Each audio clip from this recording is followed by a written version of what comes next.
Around Mijas live. I'm on my own this evening, so I'm going to just fill you in on some things that I've been doing and some things that are happening round and about.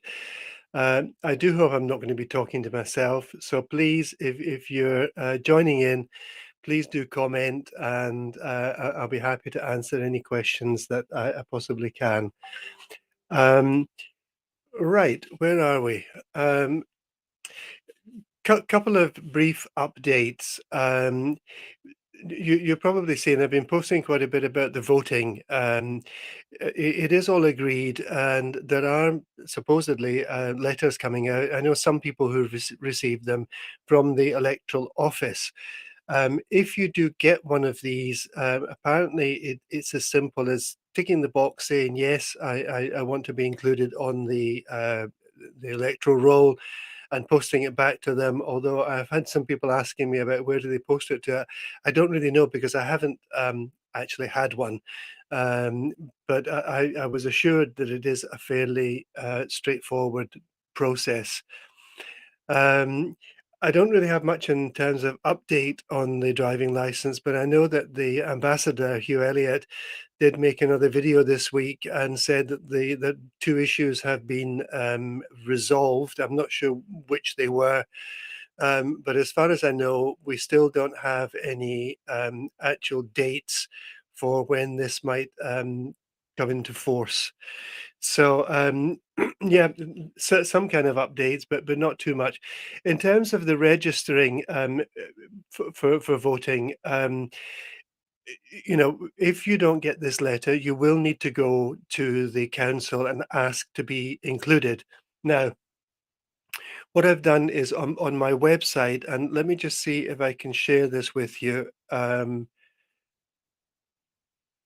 Okay, this is it here. Um, this is my Bill Anderson Mijas .es website, and I've put a section here on registering to vote. And down at the bottom of that, you'll see registration for British and Norwegian residents. Norwegian because they're not EU residents, but the country does have an agreement with Spain for its residents to vote here, to register to vote and to vote. And if you click on the link, what you'll see is that this will open up in a PDF format.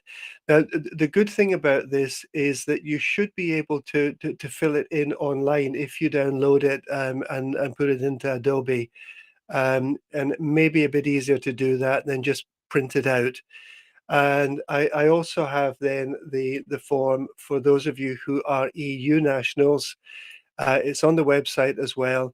So again, you should be able to fill it. This one is filling in, no bother. You can see the cursor moving into the various fields, and you will be able to fill that in, print it out, and take it down to the council offices.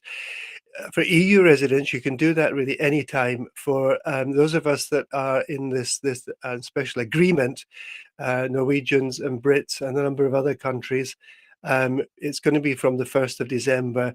And there are some instructions on the second page in English, French, and German in case you're not sure what goes where. And it's the same with the other form as well. I will put a link in here, but billanderson.es, and if you go to the main page and useful links, you'll see registering to vote. You'll get the information in there that I've just shown you. Okay, I've had a lot of people commenting to me about La Cala. And to be honest, it's especially at certain times of the day and on market days, it is absolute and utter chaos because of the hi Andres is Andres is saying sorry football. uh, I'll let you off. I'll let you off this time, Andres. I don't actually have a telly at home, so I don't follow the football. um, I don't even know who's playing. So yeah, a lot of people complaining about La Cala. It is what it is, folks. And until these roadworks are finished, and I believe it's the end of February they're going to be finished. Anything you can do to avoid the going into La Cala or the big roundabout under the bridge at La Cala, the better. We usually try and park up on the other side of the fairground around La Noria and walk down, because that way we don't have to go round the roundabout to get back up the road. So yeah, pretty much chaos in terms of La Cala, and of course the road where Legends is, I've forgotten the name of it, is also out of action. So yeah, avoid going in by car to La Cala if you possibly can, uh, especially at busy times when the schools are coming in and first thing in the morning and market days. Um, you, you may have noticed that we are in pre-election, they call it. So we're not actually allowed to do electiony stuff right now, and until the elections are actually announced, which will be probably January of next year. But it is noticeable that the firing squad photos are coming out. People are turning up to things to get their photo taken, and then disappearing afterwards, just to show that how involved they are in everything that's happening. That's the reason for it. It is we're in the pre-election period, and the politicians that are there at the moment want to be seen. Um, so expect lots of firing squad photos of people in a straight line, getting the photo taken to show where they are. Um, I'm not really a big fan of these things, to be honest. Really, I think all they say is look at me and where I am, and that's not really for me the work of a counsellor. The work of a counsellor is actually trying to resolve people's problems, and not just turning up for photo opportunities. But we're going to have to we're going to have to deal with that. Um, I thought I would just say this, because a lot of you contact me about lots of different things, and I always try to deal with them. Sometimes I'll tell you who to contact, and I think that one of my roles here is putting people in contact with the right people. And if it is a government councillor, the chances are that you will be more likely to get a response from them than I am at the moment, because they don't want it to be seen that I'm getting problems solved. They want to be the ones that are solving them. So if residents are contacting councillors, and I can usually tell you who it is you need to contact and give you the contact email address or phone number to contact them. Um, but I do get very frustrated, because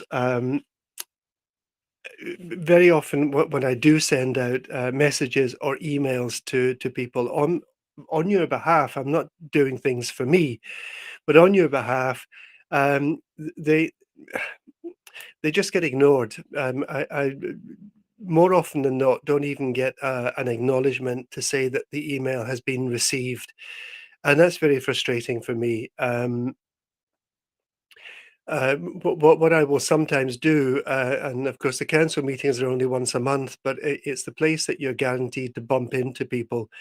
And if I've sent emails out to people and they haven't got back to me, which is 99% of the time, I will usually try to corner them at a council meeting and ask for uh, a reply, and they'll usually give me something verbally. But really, what happens after that is that there is little or nothing in way of updates. They say, "Oh yeah, yeah, yeah, yeah, yeah, we'll deal with that," and I never find out whether things have been dealt with or not, unless the initial person who's asked the question actually gets on to me and lets me know. And some people do keep me informed about anything that's happened, but I think more often than not, things are just not being dealt with. And yeah, it is. It is for me one of the most frustrating things. I came from a very formal background in the UK. I was a consultant to the Scottish Parliament on some health issues, and I was very used to people dealing with queries or emails or messages. Um, but I find it very frustrating that the norm here is that when you contact them, that they don't actually get back to you. Um, some of the things that I've been involved in and I still haven't had replies to, I can show you some photos of this. I got a couple of messages from different residents in Kaya. Kaya is in La Cala, sometimes referred to as Coronation Street. Um, and you will remember that these people spent about a year with the road completely dug up and well, it was looking pretty good afterwards, but what is happening now is a problem with the trees, and this is not just in one place. I walked along Calle Antequera, and this is what I was seeing basically all the way along. Um, it is looking well. It's kind of dangerous. Very easy for someone to trip over these. Um, but really, there isn't a tree, there's Cayenne Tequera. There isn't a tree that isn't bursting up at the seams. And these sort of slabs that they've got around them are just being lifted completely out of the ground. Um, you can see that fairly clearly.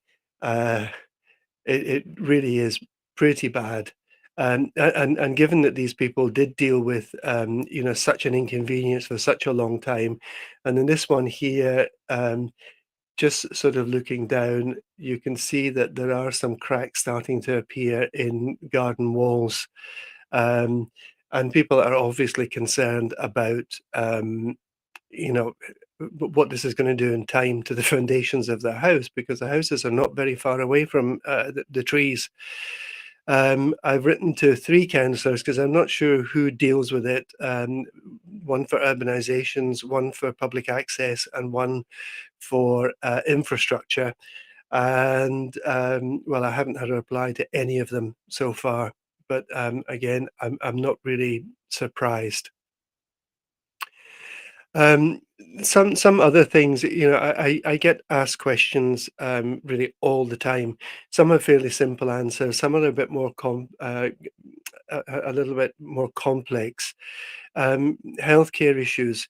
I was contacted by a lady just yesterday. Her partner's been in hospital. They're discharging him, and she's not going to be able to deal with him. He's not in very great nick yet. And getting social services or healthcare, community healthcare services for these kind of things, if they do exist, they take a very, very long time to organize.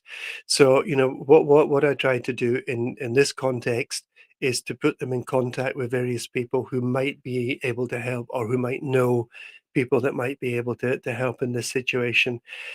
Questions about blue badges here in Spain. You know that the British blue badge for the car is not valid, and getting the Spanish one isn't an entirely simple process. It can take a couple of years because the first thing is you have to have your degree of disability assessed here in Spain. It has to reach a certain level for that degree of disability to qualify you for the blue badge, for example.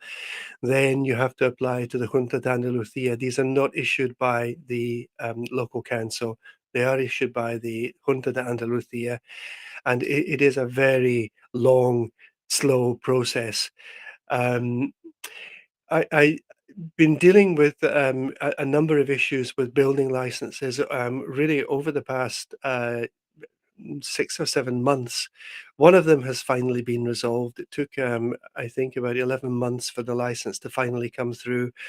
Um, two are still pretty complicated and outstanding.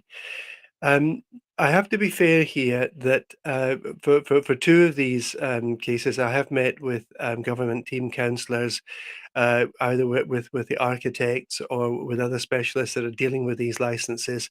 And Andres Ruiz, who's the urban planning councillor, has actually been very helpful in dealing with that. But there are still things outstanding. One of them is to do with infrastructure, which I'm having real difficulty getting through to.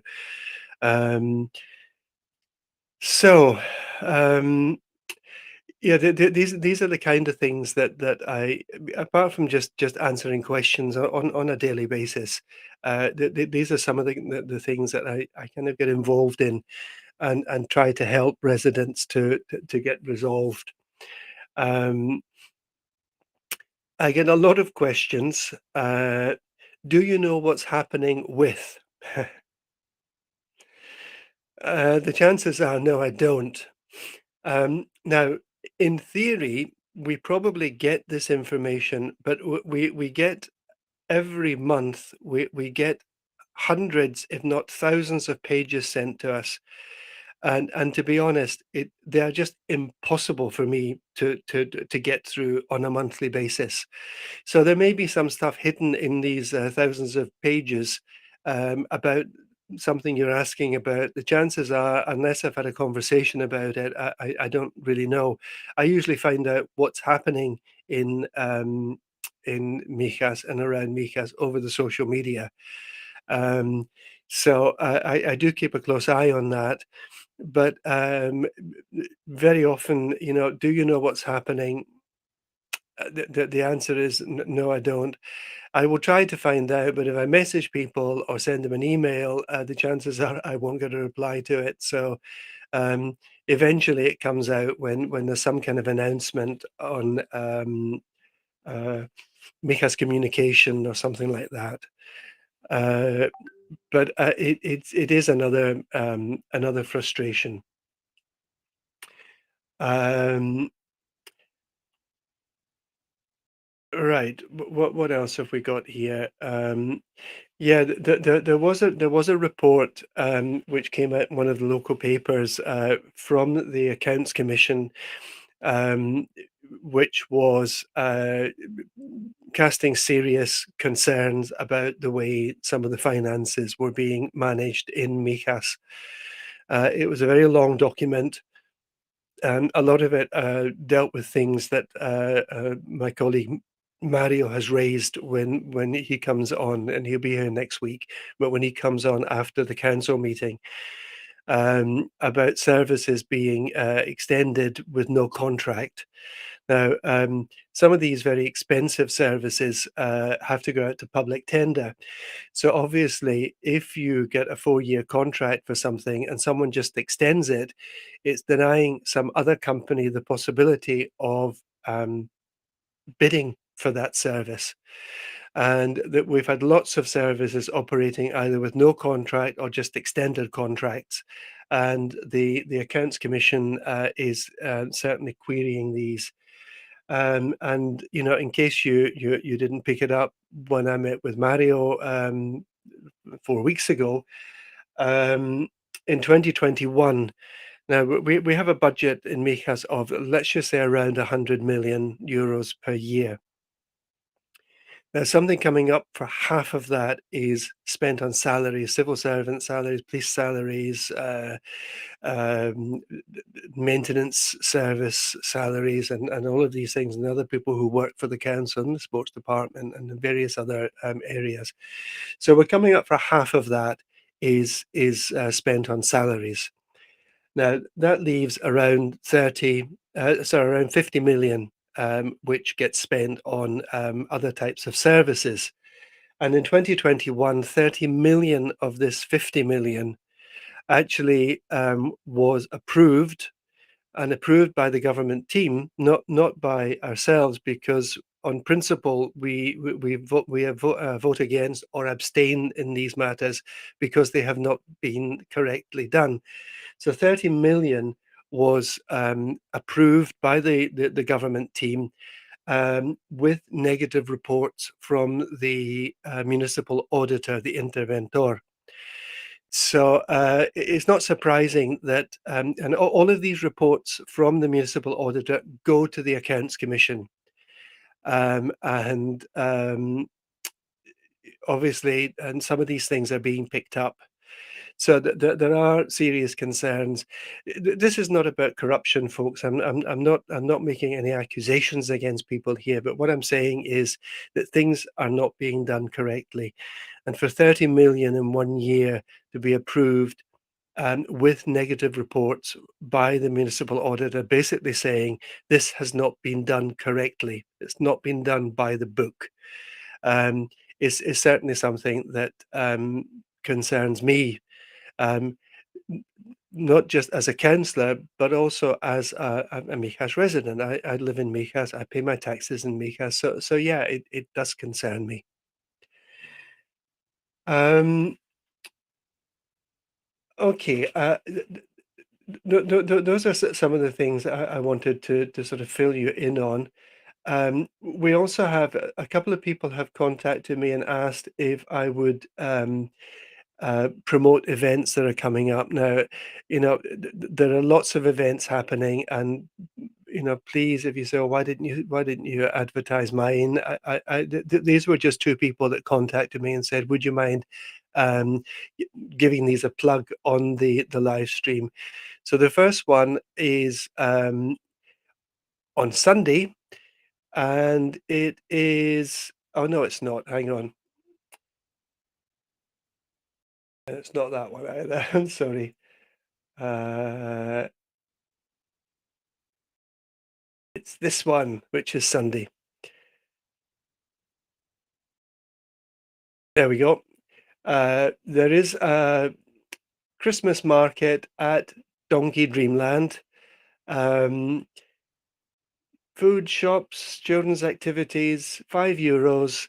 And when Donkey Dreamland do things, they do them in good style, and they never overcharge for them.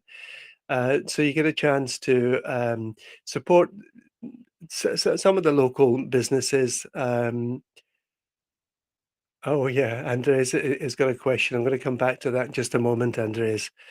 Um, they always put on a really good event. It's on from 1 o'clock up until 8 o'clock, and no doubt there'll be some music going on there as well. So that's this Sunday, the 27th, Donkey Dreamland.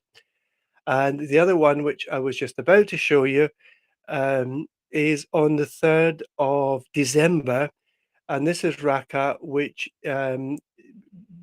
is the Riviera Abandoned Cats Association. They've got a Christmas fundraiser, afternoon tea, music bingo, and a raffle. Um, Tickets are €17, with €7 of each ticket going to Raqqa. They've got lots going on. Now, this isn't actually being held in Mijas. It's being held at Murphy's Bar in Las Chapas, which is really very close. It's on the Marbella, so on the beach side, Las Chapas. So it's really just into Marbella, but they're holding it there because Murphy's very kindly offered to host it for them. Simone Kennedy is going to be there singing. They've got lots of things happening. So the number is on there. If I can just make it larger, um, please do let them know if you're going to be there. There's raffle tickets at the event, free yoga session, month's gym membership, perfume, Yves Rocher vouchers, lots of stuff going on there in the raffles as well. So please do contact Murphy's Bar or Lucy on 623 062 097 if you would like to go along and support that. Now, question from Andres. Andre, how much longer are they going to allow the parkings occupied by the local bars? Well, um, what they've actually done is made some of these parking areas permanent for some places. And they have allowed some bars to occupy the parking spaces, and we're talking about in La Cala. This was done during the restrictions times where people had to space out the tables and all sorts of things, and restrictions on the number of people that could be there and whatever. Um, but they have allowed some places, and I say some places, to continue to use that space. Others they have not allowed. I know people that wanted to use it and have been told, no, you can't. Um, so I think this looks like for some it's a permanent arrangement because they've actually built in a sort of terraced area into the car parks. So for those lucky businesses that they've got a permanent fixed terrace. For the others, well, I don't know, but it feels like this is a permanent or semi-permanent arrangement, Andre. That's all I can say. Um, so we've got a few people listening in just now. I don't know if you have any other questions you would like to ask just now. I'm not going to prolong things just for the sake of it. I hope you found some of this information useful or interesting. But I wanted to also just to let you know what the frustrations are from my side as a counsellor trying to help people to get things resolved.